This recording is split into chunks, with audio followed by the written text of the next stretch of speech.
디모데전서 5장 7절에서 16절까지의 말씀 교독하겠습니다. 하나님의 말씀입니다. 내가 또한 이것을 명하여 그들로 책망받을 것이 없게 하라.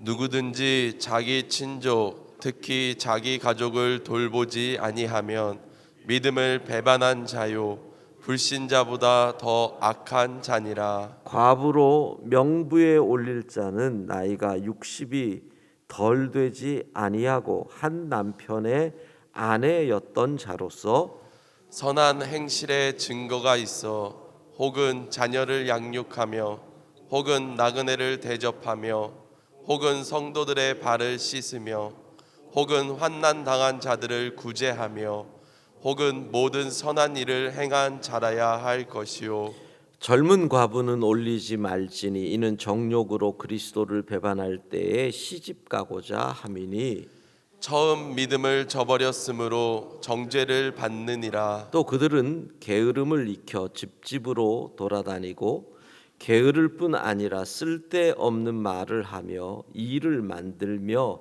마땅히 아니할 말을 하나니 그러므로 젊은이는 시집가서 아이를 낳고 집을 다스리고 대적에게 비방할 기회를 조금도 주지 말기를 원하노라. 이미 사탄에게 돌아간 자들도 있도다.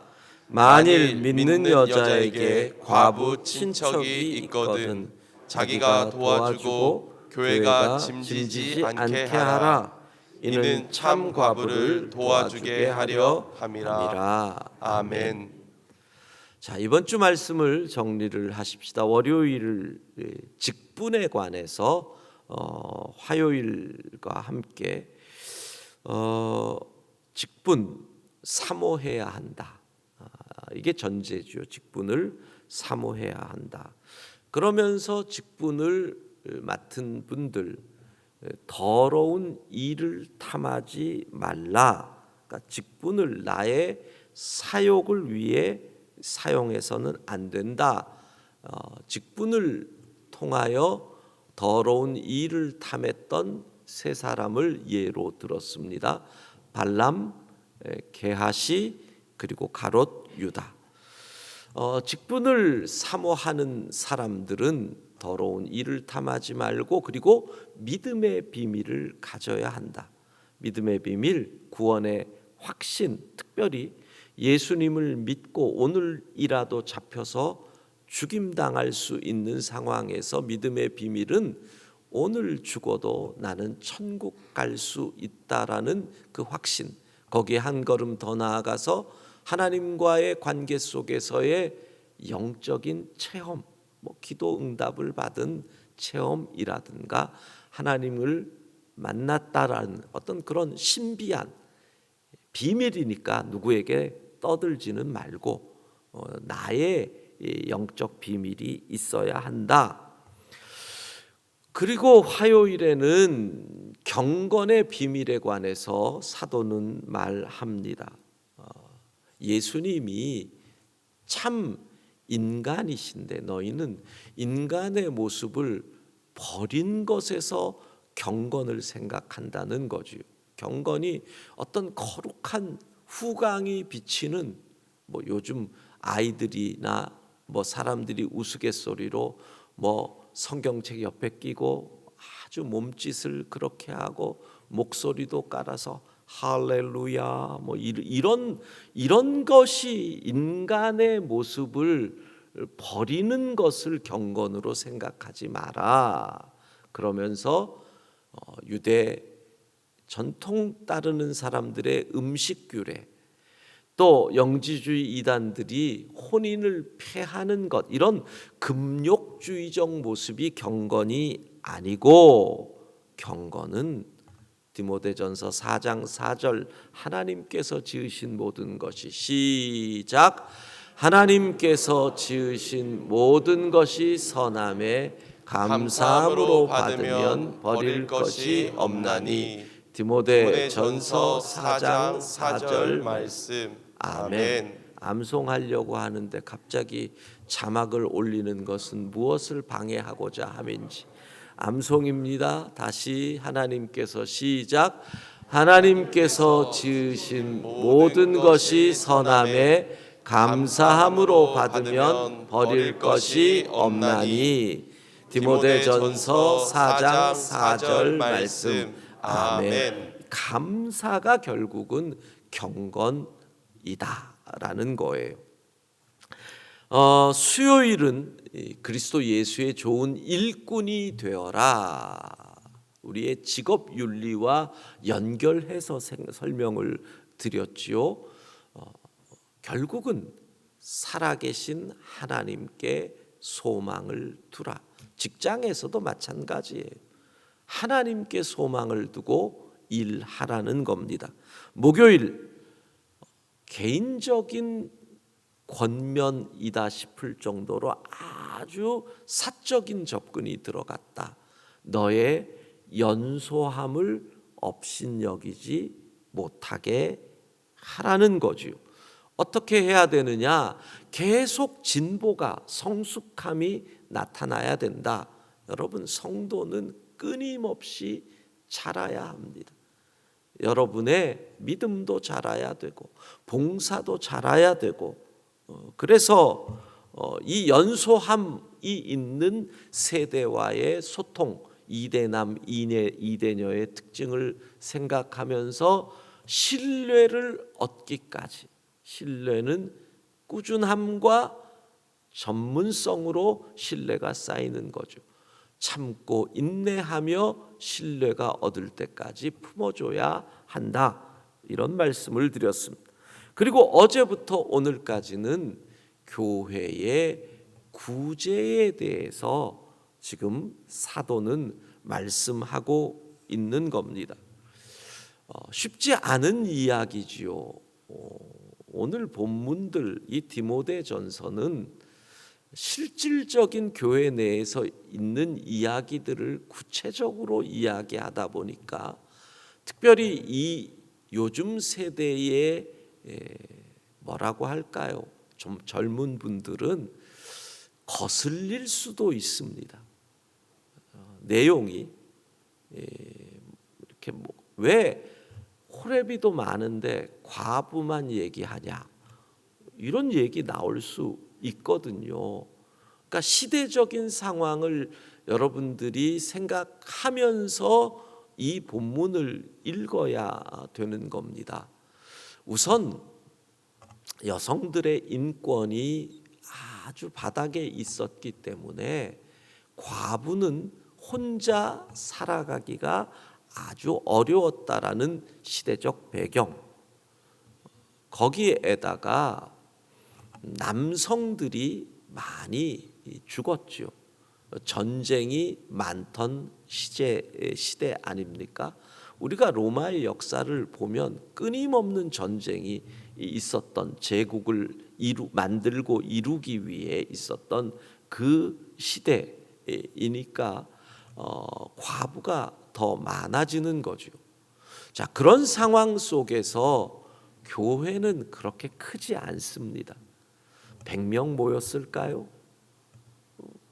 교인이 적다라는 것은 교회의 재정도 적은 것이고, 그럼에도 불구하고 사회적 복지가 완성되지 않았던 그 시대 속에서 가난한 사람은 계속 생기고, 이러한 과부와 같이 이 구제의 대상이 자꾸 생기는 이런 배경. 그런데 최소한 평생 교회를 섬기고 열심히 봉사했던 분들이 나이가 들어서 이러한 비극을 맞이해서 먹고 살기도 어려울 때 교회가 그들을 방치할 수는 없다는 겁니다. 이러한 이 재정적인 한계 속에서 뭔가 지혜를 짜내야 하는 현실을 가지고 지금 바울 시대의 상황 속에서 이 본문이 기록되어져 있다는 것을 우리가 알고 읽어야지 보편적 복지가 이루어지고 있고 뭐 기본소득을 이야기하고 있고 어쨌든 국가가 그 일을 감당하려고 하는 바로 21세기 대한민국적 상황과는 조금 다른 부분이 있다는 것을 생각하고 이 본문을 보셔야 합니다. 자, 구체적인 지침을 이야기합니다. 무엇일까요? 참 과부를 도와라. 그냥 쉽게 얘기하면 진짜 과부 이런 의미입니다. 그럼 가짜 과부가 있느냐? 정말 도움이 필요한 사람에게 도움이 가도록 해라. 뭐 요즘 말로 표현하면 선별적 복지 이런 표현을 쓸 수 있을 것 같습니다. 구절을 보면 그래서 과부로 명부에 올릴 자는 무슨 뜻입니까? 아무나 주는 게 아니라 명부에 행정적인 절차를 거치라는 거지요. 규정을 만들으라는 겁니다. 첫 번째가 뭐예요? 60 이상이어야 된다. 그래서 뒤에 보면 젊은 과부는 차라리 재혼해라. 교회는 초대교회는 재혼을 어떤 의미에서 권장했습니다. 재혼을 그러니까 그것도 시대적 상황인 겁니다. 교회가 다 책임지지 못했고 과부들의 인권은 여성들의 일반 여성들의 인권보다 더 떨어졌고 여성 혼자 살아가기가 아주 어려웠던 그 시대적 배경 속에서 재혼을 권장하는 분위기였지요. 그렇기 때문에 젊어서 과부가 되는 분들은 재혼할 수가 있으니까 60이라고 하는 나이의 기준을 주는 겁니다. 요즘 평균 수명과 연결시키면 한 80, 조금 넉넉하게 하면 70, 이 정도 이상 된 분들이 초대교회의 과부 명부에 올라가는 겁니다. 그리고 이렇게 나오지요. 한 남편의 아내였던 자. 이것도 사실 요즘 얘기하면은 호레비의 명부, 한 아내의 남편 이래야지 평등하다라고 얘기할 수 있는 거잖아요. 같이 시대적 상황을 여러분들이 감안해서 이 성경을 보셔야 되는 겁니다. 이거는 재혼하는 사람이 안 된다라는 의미가 아니고요. 평생 한 남편의 아내였다가 아니라 자기가 결혼한 그때 그 남편의 아내로서 신실했던 사람 이런 의미가 되는 겁니다. 그리고 또 얘기합니다. 5절로 올라가서 어제 본문으로 보면 외로운 자라는 표현이 나옵니다. 참 과부는 외로운 자. 외로운 자가 뭡니까? 육체적으로 혼자 있는 게 외롭다 이런 의미가 아니고요. 난 밤에 혼자 못 있어 이런 의미가 아니고 누구도 도와줄 자식도 없고 친척도 없어 혼자밖에 없는 사람이라는 의미가 되는 겁니다. 자, 그런 사람들인데 참 교회가 아주 조건이 쉽지 않습니다. 선한 행실의 증거가 있어야 한다.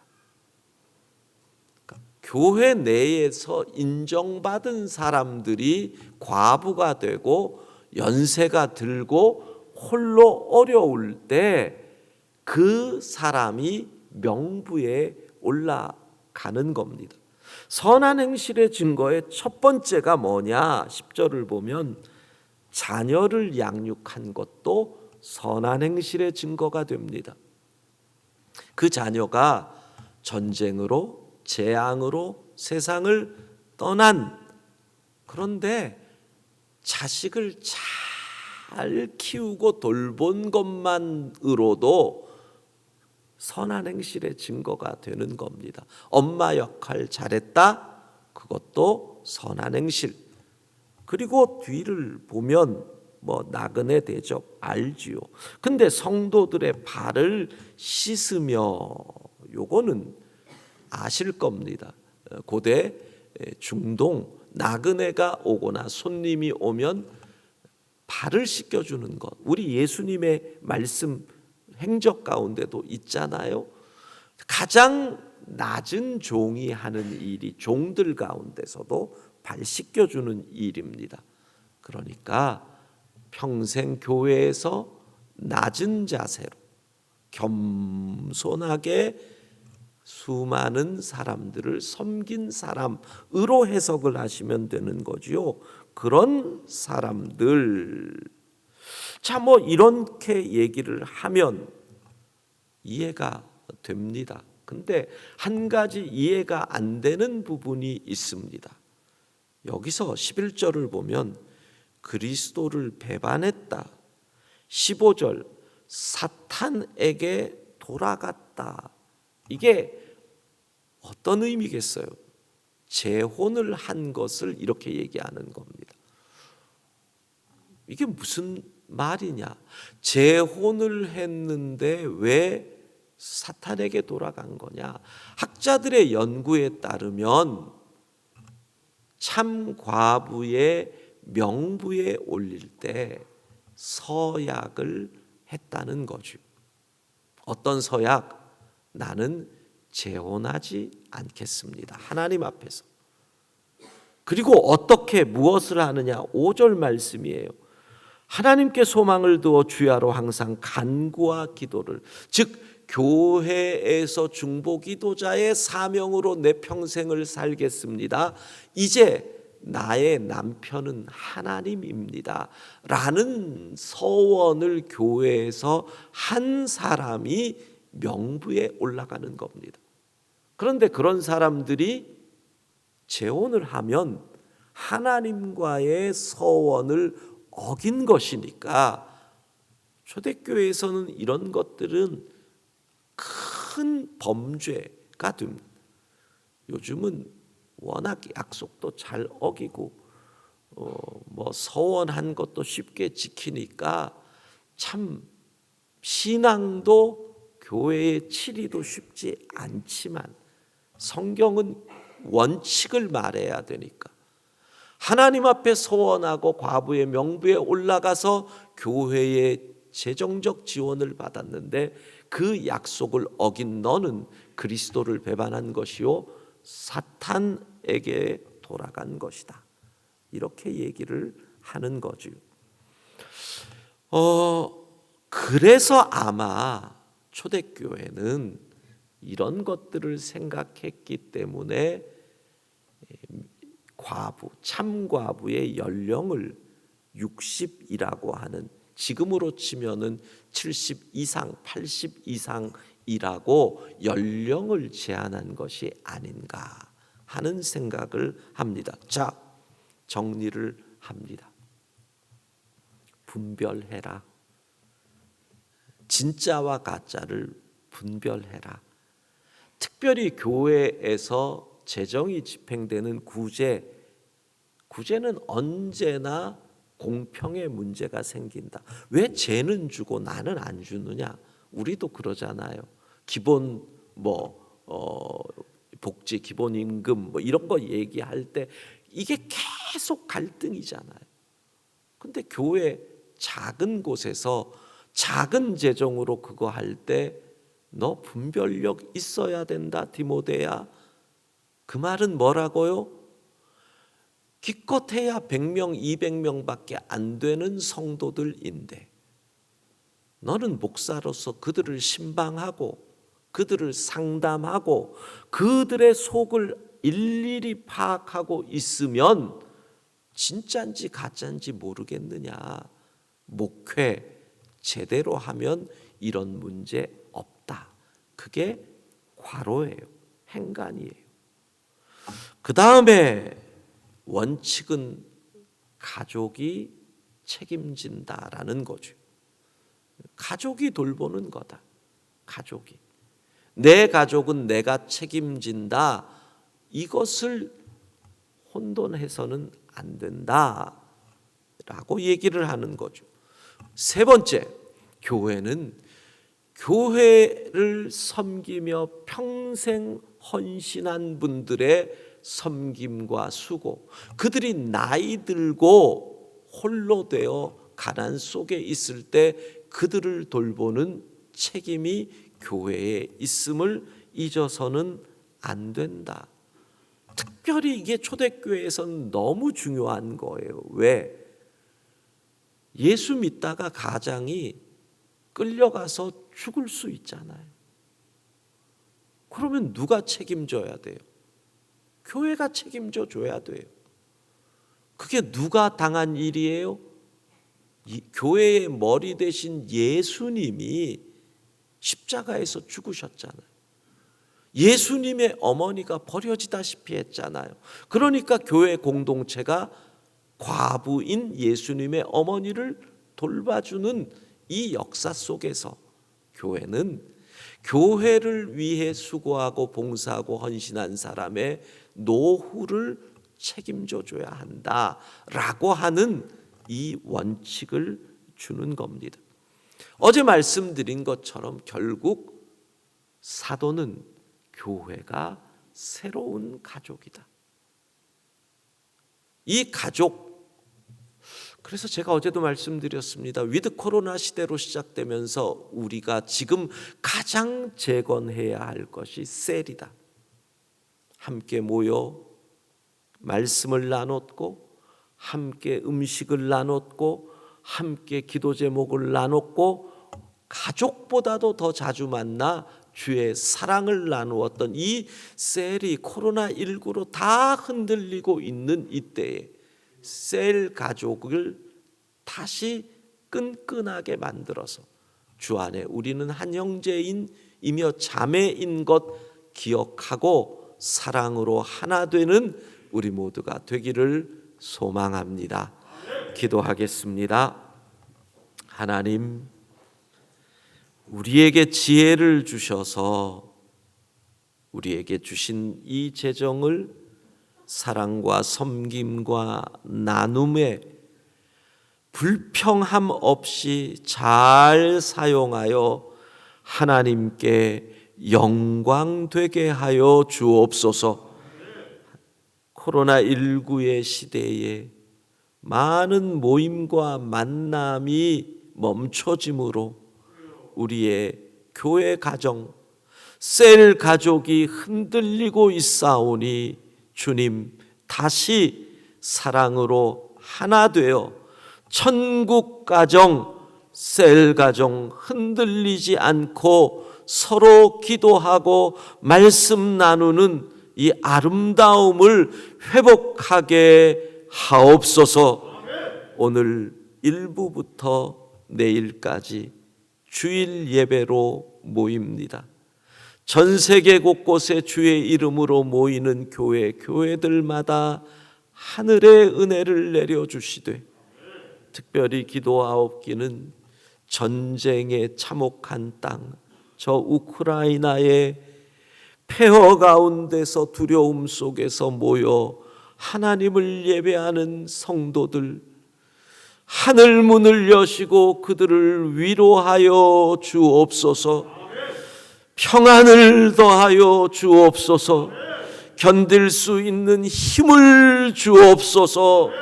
하나님, 전쟁을 일으킨 러시아, 저 전쟁광들 푸틴 이하 그들을 주께서 그냥 두지 마시고 심판하여 주셔서 하나님의 공의를 온 세계에 보여주옵소서.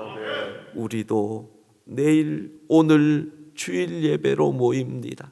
영광의 성도들 함께 모여 또 온라인으로 하나님을 예배할 때 성령 하나님 기름 부어 주시고 은혜 받게 하여 주시고 세상에서 시달리고 힘들었던 모든 우리의 심령이 평안과 위로와 새 힘을 얻게 하옵소서.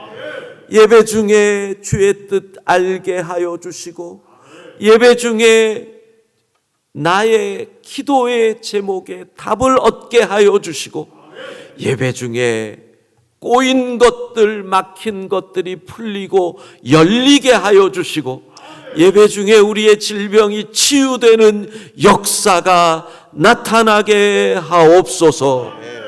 예수님 이름으로 기도합니다. 아멘.